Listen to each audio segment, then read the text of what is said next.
judeus aguardam a vinda do Messias e os cristãos o seu retorno. O assunto da segunda vinda de Jesus só foi abordado por Jesus com seus discípulos pouco antes da sua morte. Pouco antes da sua morte, Jesus começou a falar com os discípulos sobre os temas referentes à sua morte, ressurreição, ascensão e seu retorno em glória. Ao falar de seu retorno ao céu e de que o seu glorioso reino não seria estabelecido naquele momento, os discípulos foram tomados de uma tristeza profunda. Então Jesus disse: que o coração de vocês não fique angustiado. Vocês creem em Deus, creiam também em mim. Na casa de meu Pai há muitas moradas. Se não fosse assim, eu já lhes teria dito, pois vou preparar um lugar para vocês. E quando eu for e preparar um lugar, voltarei e os receberei para mim mesmo, para que, onde eu estou, vocês estejam também. Aqui Jesus promete, provavelmente pela primeira vez, que voltaria.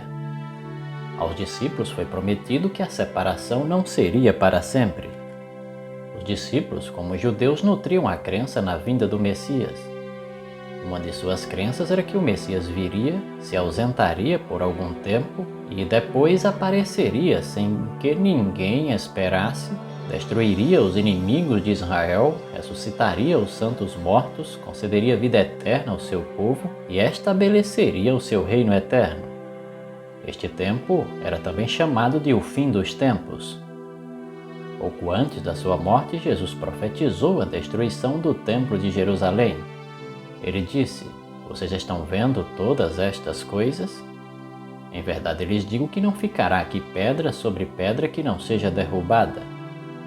Os discípulos parecem ter entendido ser a destruição do templo o tempo que Jesus retornaria para estabelecer o seu reino eterno. Então lhe fizeram este pedido: diga-nos quando essas coisas vão acontecer e que sinal haverá da sua vinda e do fim dos tempos. Aqui Jesus expõe uma preocupação sobre a sua vinda. Havia um enorme risco de as pessoas serem enganadas por falsos cristos. Havia uma crença de que a vinda do Messias seria precedida por tempos difíceis, como guerras e fomes no mundo. Em sua resposta, ele usa expressões que exprimem sua preocupação a este respeito. Ele disse: tenham cuidado para que ninguém os engane, porque muitos virão em meu nome, dizendo: eu sou o Cristo, e enganarão a muitos. E vocês ouvirão falar de guerras e rumores de guerras. Fiquem atentos e não se assustem, porque é necessário que isso aconteça, mas ainda não é o fim. Alguns falsos cristos, disse Jesus, se aproveitariam dessas crenças equivocadas e enganariam a muitos. A história revela que os judeus diversas vezes foram enganados e creram em falsos cristos.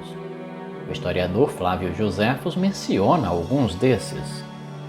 Jesus continuou com suas explicações dizendo: porque nação se levantará contra nação e reino contra reino. Haverá fomes e terremotos em vários lugares. Porém, todas essas coisas são o princípio das dores. Muitas coisas terríveis iriam acontecer antes do seu retorno. Tempos difíceis aguardariam o povo de Deus. Disse Jesus: vocês serão entregues para serem maltratados e eles os matarão. Vocês serão odiados por todas as nações por causa do meu nome. Nesse tempo, muitos hão de se escandalizar, trair e odiar uns aos outros. Muitos falsos profetas se levantarão e enganarão a muitos. E, por se multiplicar a maldade, o amor se esfriará de quase todos. Aquele, porém, que ficar firme até o fim, esse será salvo. Jesus também disse que ele não retornaria antes que o mundo inteiro ouvisse as boas novas de seu retorno. Ele disse: e será pregado este evangelho do reino por todo o mundo, para testemunho a todas as nações. Então virá o fim. Tentando preparar os seus discípulos de todas as gerações para não serem enganados quanto à sua vinda, Jesus se deteve a explicar os detalhes de como seria a sua vinda. Jesus entendia que a única maneira do seu povo não ser enganado pelos falsos cristos seria sabendo o modo exato de como ele viria. Então ele disse: portanto, se disserem a vocês: eis que ele está no deserto, não vão lá.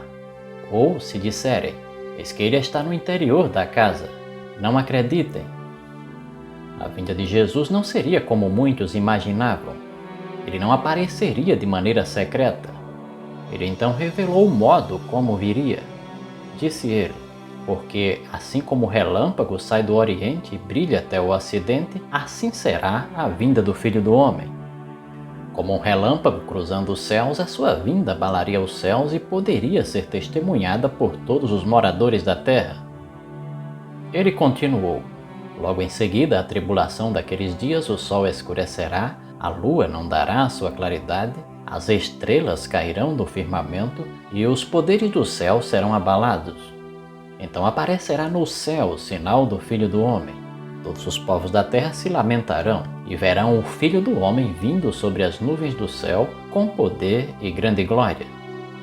Este dia será importante para os justos, pois ele enviará os seus anjos com grande som de trombeta, os quais reunirão os seus escolhidos dos 4 ventos de uma a outra extremidade dos céus.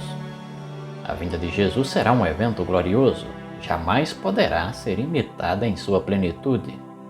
O apóstolo Paulo descreveu a vinda de Jesus para os Tessalonicenses com essas palavras: porque o Senhor mesmo, dada a sua palavra de ordem, ouvida a voz do arcanjo e ressoada a trombeta de Deus, descerá dos céus, e os mortos em Cristo ressuscitarão primeiro. Depois, nós, os vivos, os que ficarmos, seremos arrebatados juntamente com eles entre nuvens para o encontro com o Senhor nos ares, e assim estaremos para sempre com o Senhor. Outro engano a respeito da volta de Jesus seria a marcação da data deste evento. Jesus nos preveniu deste engano com essas palavras. Ele disse: mas a respeito daquele dia e hora ninguém sabe, nem os anjos dos céus, nem o Filho, senão o Pai. Enfim, não precisamos ser enganados quanto à volta de Jesus, pois a palavra inspirada nos mostra que Jesus virá com poder e grande glória, acompanhado dos seus anjos. Os mortos em Cristo ressuscitarão incorruptíveis. Os santos vivos serão transformados e tornados imortais e juntos encontrarão Jesus nos ares e a partir daí estarão para sempre com o Salvador. A mensagem de Deus para nós sempre será esta: arrependam-se, porque está próximo o reino dos céus. O Senhor insiste conosco para que nos arrependamos do pecado. Afinal, só temos esta vida que não sabemos quando termina para nos prepararmos para a sua gloriosa vinda. Portanto, a mensagem do céu é: prepare-se para se encontrar com o seu Deus. Se você gostou, meu amigo, desse vídeo, se inscreva no canal, toque no sininho para receber notificações de vídeos novos, deixe seus comentários e sugestões e participe do nosso canal.